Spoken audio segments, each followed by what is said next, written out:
នេះមកស៊ីមានមកពីក្រៅនេះរបៀបការដាក់ដូរបណ្ដាញនេះដោះរួចហើយចឹងខ្លីៗទៅនេះហើយ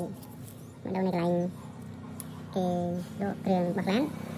មកគ្រាប់ហ្នឹងចូលប្រហែល 5,000 ទៅ 20000 ចឹងដល់ពេលយើងពេញនៅផ្សារជាសាច់ឬឡើងជាងមានការចឹងឡើងជាងមានការក៏លក់តម្លៃសមរម្យចឹងមកគ្រាប់នេះមកចឹងយើងចូលមកđâyនេះហើយលេខគឺ CR 2032ចំណង3វ៉ុលចឹងយើងទិញមកនេះបាទតាមយើងក្នុង Telegram អត់មកចឹងអត់មកយើងឃើញសញ្ញាវាចុចម្ដងដុតចុចម្ដងដុតយើងគិតថាវាអត់មកហើយតែដល់ពេលយើងដោះចេញនេះដាក់ថ្មថ្មីនេះ Made in Japan អញ្ចឹង Made in Japan នេះគឺមកពីជប៉ុនហើយប៉ុន្តែថាមកទេនេះសាក់តាឈ្មោះ Maxell អានេះ Duracell នេះបាស៊ីនគេរូបសញ្ញានេះបងប្អូនដឹងថាមានន័យថាម៉េចទេថ្មរបស់ចិនក៏មានរូបសញ្ញានេះហើយថ្មរបស់ជប៉ុនក៏មានរូបសញ្ញានេះដូចគ្នាដែលបានដាក់ឲ្យសម្រាប់ហ្នឹងគឺទិញមកពីផ្សារតម្លៃសមរម្យទេដល់10000រៀលផងតែអត់ទាន់ដឹងថាគុណភាពបានប៉ុណ្ណាតែបើសិននេះនៅខាងក្រោមនេះដាក់រូបនាឡិកានេះហើយចឹង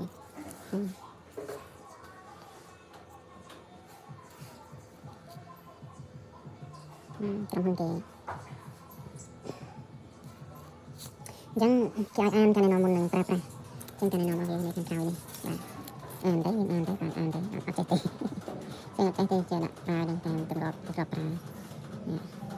រត់នៅនេះការណែនាំមកថ្មដែលយើងត្រូវប្រើនេះហើយយើងមើលយល់ខ្លះទៅហើយអត់មានអីបាក់ទេថ្មទៅលើឡានមិនថាឡានមកអីទៅលើឡានរុកណាពីពីប៉ុនចឹងនេះនៅលើថ្មនោះគេបានចាក់ CR 2032 3V ចឹងតាមដែលយើងធ្លាប់រៀនដឹងមកថ្មគេដាក់ 3V ចឹងគេដាក់ 3V ហើយមិនអីខុសពីនឹងចឹងចំណែកដល់ពេលលើថ្មនេះយើងក៏ឃើញដាក់ CR 2032ដូចគ្នាចឹងគេរក model មិនសំខាន់លេខកូដរបស់គេប៉ុន្តែចឹងថា brand របស់ថ្មក៏សំខាន់ដែរថ្មណាល្អថ្មណាមិនល្អចឹងថ្មនេះចូលទាំងអស់វាអាចមានក្រុមហ៊ុនខ្លះល្អខ្លះមិនល្អតែហើយនេះក្រុមហ៊ុនផលិតហ្នឹងមួយនៅ China នេះ Made in China ហើយនេះនៅ Made in Japan ប៉ុន្តែថ្មនេះថ្មមកតាមតែលេឡានខ្ញុំទិញឡានគឺមានថ្មនឹងមកស្រាប់ហ្នឹងហើយនេះថ្មរបស់China មានជាស្ទាបទៅគ្រឿងមានអត់ស្រាប់ហើយមានលេខរបស់ជប៉ុនបានមិញខ្ញុំអត់បានថតជូនតែរលោងវារលោង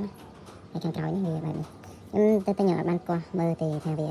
ប៉ុនគ្នាឬអត់ប៉ុន្តែខ្ញុំច្បាស់ថាមានលេខកូដដូចគ្នាលេខកូដ CR 2032ហ្នឹងក៏ទិញយកមកហើយដាក់ឲ្យបានសាក់ឲ្យហ្នឹងបានសាក់រួចហើយ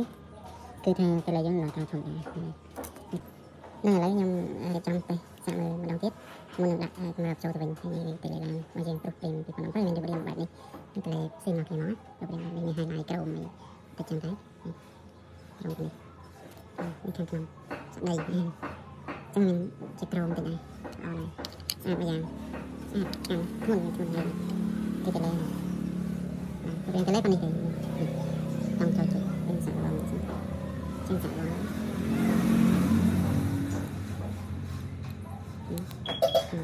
បងឃើញលើពេញខំនេះខ្ញុំចឹងឡុកសាម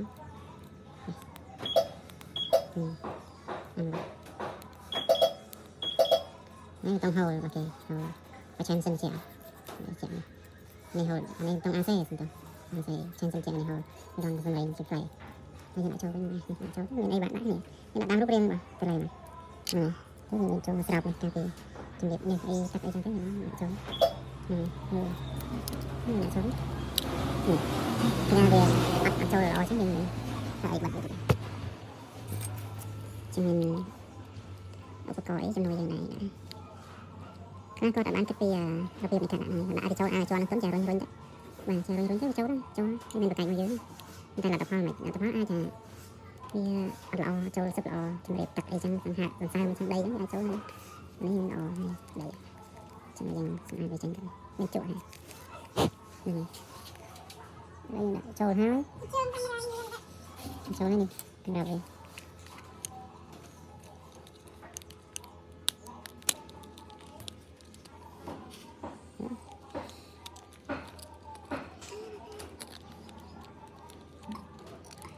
វិញចាំនេះ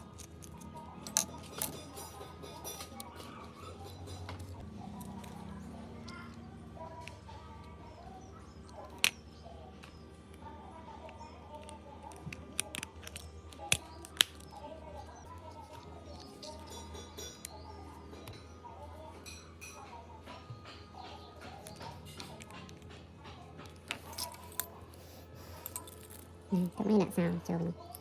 សោតែពេលខ្លះខ្ញុំក៏មានដាក់សោពីចឹងហើយយើងរុញទៅចឹងរុញទៅអាចឲ្យបាក់ជើងកន្លែងនេះខាងក្នុងបាក់ជើងកន្លែងនេះបាក់ជើងកន្លែងនេះចឹងបាក់ជើងកន្លែងនេះយើងបាក់យើងត្រូវការតតដោស្រោមសោនៅក្នុងចឹងដើម្បីការពារឲ្យបាក់យើងត្រូវទាញបន្តិចទាញទៅហ្នឹងចឹងយើងសាប់សោពេលទាញទៅហើយយើងសាប់សោយើងរុញចូលក្នុងទៅឡើងអាកលឹះហ្នឹងមកវិញចឹងឡើងនេះរួចទៅស្រេចនេះព្រឹង2017